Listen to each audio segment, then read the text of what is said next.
ஆன்மீக உலா சேனலை பாருங்க, மறக்காம லைக் பண்ணுங்க, ஷேர் பண்ணுங்க, சப்ஸ்கிரைப் பண்ணுங்க.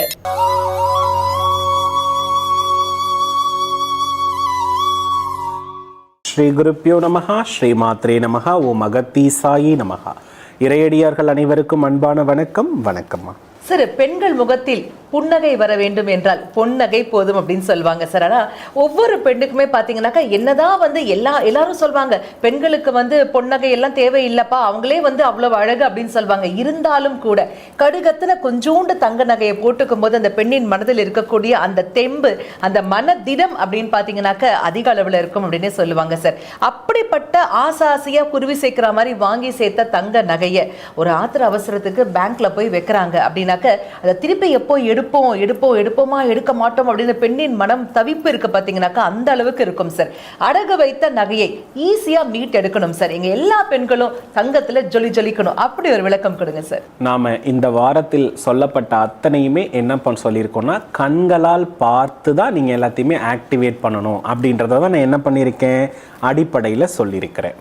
இப்போ கண்கள் பார்க்கக்கூடிய விஷயங்கள் நம் உடலில் நிறைய மாற்றங்களை கொடுக்கும். ஒரு சிரிக்கக்கூடிய காட்சியை கண்ணால் பார்த்து காதால் கேட்கும் பொழுது உடல் ஆட்டோமேட்டிக்கலி சிரிக்கிறதா? அதே காட்சி ஒரு சோகமாக இருக்கக்கூடிய காட்சியையும் ஒரு அழுகுரலையும் கேட்கின்ற பொழுது அதே உடல் என்னாகுது, அதே கண்கள் ஆட்டோமேட்டிக்கலி அழுகுது. அப்போ நாம் எதை பார்க்கிறோமோ எதை கேட்கிறோமோ அதற்கு தகுந்தாற்போல் இந்த உடல் மாறுதலையும் எண்ணோட்டங்கள் மாறுதலையும் பெறுகிறது என்பது நம்ம அண்டர்ஸ்டாண்ட் பண்ணியிருப்போம்னு நினைக்கிறேன். அப்போ மகாலட்சுமி என்பவள் முழுக்க கண்களால் பார்த்து ரசித்து உணர்ந்து சுவைக்கக்கூடிய செயலில் தான் அவள் இருக்கிறாள். அதனால தான் மகாலட்சுமிக்கு நிறைய மலர்கள் நுகர்தலா, நிறைய ஆபரணங்கள் கண்ணால் பார்த்து ரசித்தலா, அதே போல நிறைய உணவுப் பொருட்கள், அதாவது வாயால் சுவைத்தலா, அதே போல அவங்க உடம்பு அனைத்தும் அழகான திருமேனி. இது பார்த்தீங்கன்னா உணர்தலுக்குரியது. இப்ப மகாலட்சுமி அப்படின்னாலே ஐம்புலன்களை சரியாக ஆக்டிவேட் பண்ணினவங்கன்னு அர்த்தம். மகாலட்சுமினாலே யாரு? ஐம்புலன்களை சரியாக ஆக்டிவேட் பண்ணவங்கன்னு அர்த்தம். அதனால தான் மகாலட்சுமியினுடைய மறு அம்சமாக பூமியில் தோன்றிய இளவரசியாக தோன்றிய மீனாட்சிக்கு கண்கள் பிரகாசமாக பேசப்படுவது, ஆண்டாளுடைய பார்வைக்கும் வார்த்தைக்கும் அவ்வளவு முக்கியத்துவம் கொடுத்ததற்கான காரணம் எல்லாம் இதனுடைய அடிப்படையில் தான்.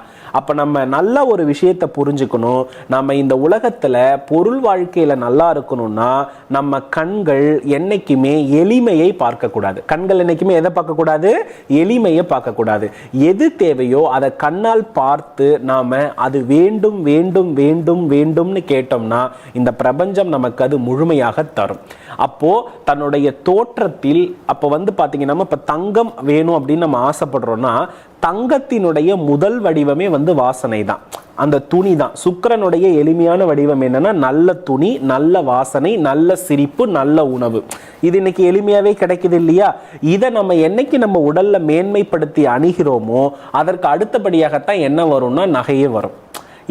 இந்த மேன்மையில, இந்த பஞ்ச பூதங்களுடைய மேன்மையிலும் ஐம்புலன்கள்லையும் நமக்கு தடுமாற்றம் ஏற்பட்டுச்சுன்னா அப்பதான் நமக்கு என்ன ஆகுறதுன்னா நகை அடகுக்கு போறது. நான் சொல்ல வர்றது புரியுதுங்களா?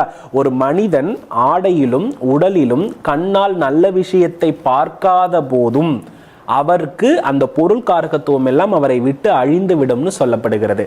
அப்ப இந்த குணம் யாருக்கு எப்போதுமே இருக்கும்னா, தென்கிழக்கு அப்படின்னு எடுத்துக்கிற பகுதியில கழிவறை இருந்தாலோ கழிவுநீர் தொட்டி இருந்தாலோ கண்டிப்பா அந்த வீட்டோடைய பெண் கண்ணால் யாரையுமே பார்க்க விரும்ப மாட்டாள், யாரோடும் பேசவும் விரும்ப மாட்டாள். தன் முகத்தை பார்த்து அவளே வெறுக்கக்கூடிய நிர்பந்தத்திற்கு அவளே ஆட்படுவாள், தன்னை மிகவும் எளிமைப்படுத்தி கொள்வாள்.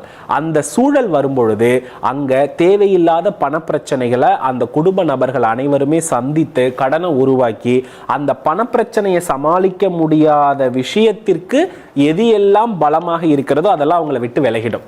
இப்போ நிலம் பணப்பிரச்சனையை சமாளிக்கக்கூடியது, அது அவங்க கிட்ட இருக்காது. ஏதோ ஒரு கடனுக்காக வச்சிருவாங்க. நகை கண்டிப்பாக போயிடும். அப்போ என்னன்னா முதல்ல நகை வரணும்னா நம்ம கிட்ட புன்னகை வரணும். உடனே சொல்லுவாங்க, குருஜி பிரச்சனையில எப்படி குருஜி சிரிக்க முடியும்? நாங்கள் சண்டையில் இருக்கோம், அங்கே போகிறோம் இங்கே போகிறோம், நாள் ஃபுல்லாக உழைக்கிறோம், எப்படி குருஜி சிரிக்க முடியும்னு ஒரு கேள்வி வரலாம். நான் மீண்டும் சொல்ல வரமா, எல்லா நிலையிலும் உழைப்பிலும் தெளிவாக. நீங்கள் ரோட்டில் வந்து ஒரு சூப் கடை வச்சிருக்கட்டும், 500 ரூபாய் முதலீட்டில் சிரித்து கொண்டு அந்த சூப்பை ஊற்றி கொடுத்தீங்கன்னா அடுத்த நாள் அந்த வாடிக்கையாளர் 4 பேரை இழுத்துட்டு வருவார். அந்த சிரிப்புக்கும் அந்த உடல்ல இருக்கக்கூடிய தோற்றத்திற்கும் தான் வாடிக்கையாளர்களுடைய ஈர்ப்பு இருக்குமே தவிர மற்றவர்களுடைய கண்களுக்கு நம்ம எந்த அளவுக்கு பெருசா தெரிகிறோமோ அந்த அளவிற்கு தான் நமக்கு வசீகரம். ஓகேவா? அப்போ பொருள் வசீகரம் ஏற்படணும், மகாலட்சுமி வசீகரம் ஏற்படணும்னா மகாலட்சுமி முன்னாடி நாம எளிமையாகவோ கண்ணீரோடோ கவலையோடோ நாம போய் சொல்லவே கூடாது. அதனால தான் நான் சொல்லுவேன், வீட்டில் விளக்கேற்றும் பொழுது நன்றி சொல்லுங்கள். இன்னைக்கு நமக்கு என்ன கொடுத்துருக்காங்களோ, ஒருவேளை சாப்பாடு கொடுத்தது பெரிய விஷயம்தான், அதற்கு நன்றி சொல்ல நீங்க கடமைப்பட்டாலே அதனுடைய தன்மையே நமக்கு மேலும் மேலும் மேலும் மேலும் அந்த நன்றி கடனால நமக்கு நிறைய பொருள் வரவுகளை அதை கொடுத்து கொண்டே இருக்கும். அப்போ கடவுளிடம் ஒவ்வொரு முறையும் நீங்கள் நிற்கின்ற பொழுது அவர் என்ன கொடுத்திருக்கிறாரோ அதற்கு நன்றி சொல்ல முதல்ல பழகுங்க. அந்த இடத்துல போயிட்டு எனக்கு இப்படி பண்ணிட்டியே அப்படி பண்ணிட்டியே, உனக்கு பூ கட்டி போட்டனே, உனக்கு கற்பூரம் கட்டி போட்டனே, இத்தனை நாள் ஒன்று வச்சு என்ன பிரயோஜனம், நான் ஏறாத நாளுல சுத்தாத நாளுல அழகு குத்திக்கிட்டனே, இதெல்லாம் வீட்டில் பேசுற விஷயமே கிடையாது. நடக்கலையேங்கிற ஒரு வருத்தத்துல ஒரு ஆதங்கத்துல தானே சார் அவங்க கேட்கறாங்க. நடக்காம இருக்கிறதுக்கு நீங்க என்ன பண்றீங்கன்றதை தான் இப்ப நான் பேசிக்கிட்டு இருக்கிறேன். நான் சொல்ல வர்றது புரியுதுங்களா? நடக்கலையேன்றதை பத்தி நம்ம வந்து கவலைப்பட வேண்டாம். நடக்காம இருக்கிறதற்கும் வீட்டுல உங்களுடைய எளிமையும் உங்களை மேன்மைப்படுத்தாததும் தான் காரணம். ஏமா காமெடி பார்த்து சிரிக்க முடியாதா? முடியும். ஒரு நல்ல உடைய நல்லபடியா அயன் பண்ணி போட்டுக்க முடியாதா? நல்ல உணவு பொருளை சமைக்க முடியாதா? இதெல்லாம் நம்மளால தானே ஏற்படுது. அதை செய்யாம எனக்கு அதை பண்ணிட்டியே இதை பண்ணிட்டியேன்னா இதுக்கு என்ன அர்த்தமா? வீட்டுல சண்டை சச்சரவா இருக்கும்போது நல்லா ட்ரெஸ் பண்ணணும், நல்லா சாப்பிடணும், எல்லாத்துக்குமே நாம தான் காரணம்னு சொல்ல வரமா. ஒரு இடத்துல ஒரு வீட்டுல நல்ல சமையல் இருந்து நல்ல சிரிப்பு இருந்து ஒரு பிரச்சனை கண்டிப்பா மாறுன்ற நம்பிக்கையோட இருந்து குடும்பத்தை ஒற்றுமைப்படுத்தி எல்லாம் சரியாயிடுப்பா விட்டுருங்கப்பான்னு நீங்க அறிவுரை சொல்லி பாருங்க. சண்டை வந்தா நீங்க கேளுங்க. கரெக்ட். நான் சொல்ல வர்றது புரியுதுங்களா? நாளைக்கு எல்லாம் மாறும், மாத்திக்கலாம், இது ஏதோ ஒரு அனுபவம் அப்படின்னு நினைச்சு அந்த சண்டை இருக்கிற நேரத்துல அதை மேலும் மேலும் இதனாலதான் நடந்துச்சு அதனாலதான் நடந்துச்சு நான் அப்பவே சொன்னேன்ல இப்படி எல்லாம் பேசாம கொஞ்சம் அந்த பிரச்சனையில் அவர் தெரிஞ்சே போய் விழுந்திருந்தாலும் அது சரியாயிடுப்பான்னு அப்படி ஆறுதல் சொல்லி கொஞ்சம் ஹேண்டில் பண்ணி பாருங்களேன். அந்த மனநிலை அவருக்கு என்ன பிரச்சனை உருவாகி இருக்கோ அந்த தப்பை அவர் மீண்டும் பண்ண மாட்டாரு. கட்டாயமா திரும்ப அந்த மனநிலையின் மூலம் அந்த பிரச்சனையை சரி செய்யற வாய்ப்பு கிடைக்கும். இதுதான் இறைவன் இருக்கக்கூடிய இடத்துக்கு சமமானது. கத்துறது உருள்றது பெறல்றது அப்பா வீட்டுக்கு போறதுலாம் இங்க ஒண்ணுமே கிடையாது. பிரச்சனை வரும்போது தான் நிதானமா இருக்கணும். நீங்க பிரச்சனை வரும்போதுதான் நிதானமற்று போறீங்க. புரியுதுங்களா? கடவுள் உங்க பக்கம் இருக்கிறாருன்னா பிரச்சனையை நிதானமா சமாளிக்கணும். ஆகையினால இந்த தென்கிழக்கு ஃபர்ஸ்ட் சரி பண்ணுங்கம்மா. உங்க வீட்டுல 1 கிராம் ஒரு குண்டுமணி நகை இருக்கும் இல்லையா, அந்த குண்டுமணி நகையை ஒரு பச்சரிசி மேல வச்சு அந்த நகையை கண்ணால பார்த்து அது நிறைய நகைகளை சேர்க்கிற மாதிரி அர்ச்சனை பண்ணி ஒவ்வொரு வெள்ளிக்கிழமையும் 6 to 7 வழிபடுங்க. இரவு 8 to 9 வழிபடுங்க. அப்படி வழிபடும் போது உங்க தலையில பூ இருக்கணும், உங்க உடம்புல பெர்ஃப்யூம் இருக்கணும், புதிய புடவையை கட்டி இருக்கணும், இனிப்பு பொருள் இருக்கணும், அதை குடும்பத்தோடு உட்கார்ந்து சாப்பிடணும். இது போல ஒரு 8 வெள்ளிக்கிழமை பண்ணுங்க. உங்க வீட்டுக்கு நகை வரலன்னா என்ன வந்து கேளுங்க. ஆன்மீக உலா சேனலை பாருங்க, மறக்காம லைக் பண்ணுங்க, ஷேர் பண்ணுங்க, சப்ஸ்கிரைப் பண்ணுங்க.